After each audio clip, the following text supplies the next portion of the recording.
Novomestský volejbal zaznamenal ďalší výrazný úspech. Dvojica slovenských reprezentantov pôsobiaca v našom klube sa predstavila na medzinárodnom turnaji v plážovom volejbale v Slovinsku. Matúša Beleša a Petra Danča trénuje náš kolega David Svitač. V termíne od 5. do 7.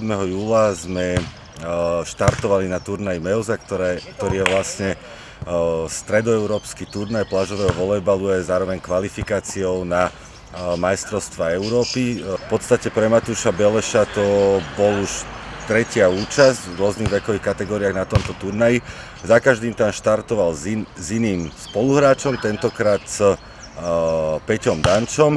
Takže v podstate tým, že Peťo Dančo sa prvý rok pustil do nejakého plážového volejbalu na nejakej vyššej úrovni, tak tie očakávania boli také, že máme na to, nemáme na to.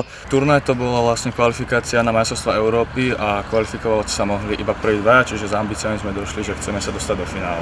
To sa napokon aj podarilo. Chlapci pritom do turnaja vstúpili prehrou s Českom 1-2 a viacerí v tom okamihu o úspechu našej dvojice zapochybovali.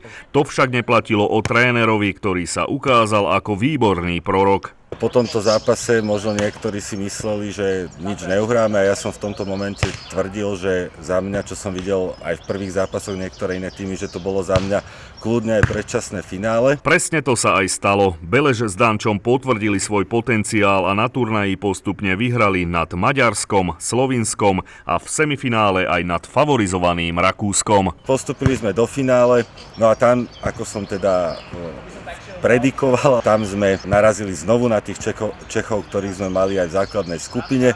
Na finálový zápas vyzeral tak, že koncovka bola prvého setu vyrovnaná, tam sa to lámalo za stavu 19-19, kde to Česi strhli na svoju stranu a v druhom sete už to zvládli. No a nakoniec sme prehrali 2-0, ale chalani teda si vybojovali historické striebro a tým si vlastne zabezpečili priamu účasť v hlavnej súťaži na majstrovstvách Európy, ktoré sú na programe v septembri v Taliansku. Turnaj som si veľmi užil, posunul nás neskutočne ďalej, lebo boli tam dobré súperi, dali sme si dobré zápasy a nakoniec sme teda s Peťom sa dostali až do toho finále a získali striebro. A je to teda pre nás aj teda motivácia do ďalšieho roku, že máme na čom pracovať, kam sa posúvať a na budúci rok by sme teda chceli to zlato aj získať. Beleša s Dančom čaká náročný program, ktorý vyvrcholí o necelé 2 mesiace spomínanými majstrovstvami Európy v plážovom volejbale. Držíme palce.